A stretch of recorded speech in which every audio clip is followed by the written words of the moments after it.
છે કે અમારું ગોકળિયું કદાચ પાણીમાં ડૂબી જશે. ભગવાન કૃષ્ણ કહે જે મારા શરણે આવે ને એનો ઉદ્ધાર હું કરું છું. આપણે ઘંટીમાં અનાજ દરતા હોઈએ, જેટલા ખીલાની પાસે અનાજ હોય ને એ બચી જાય છે.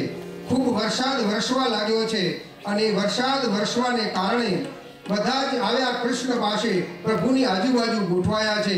ભગવાન કૃષ્ણએ તુરંત તે જ સમયે પર્વતને ઉઠાવ્યો છે, પર્વતને ધારણ કર્યો છે.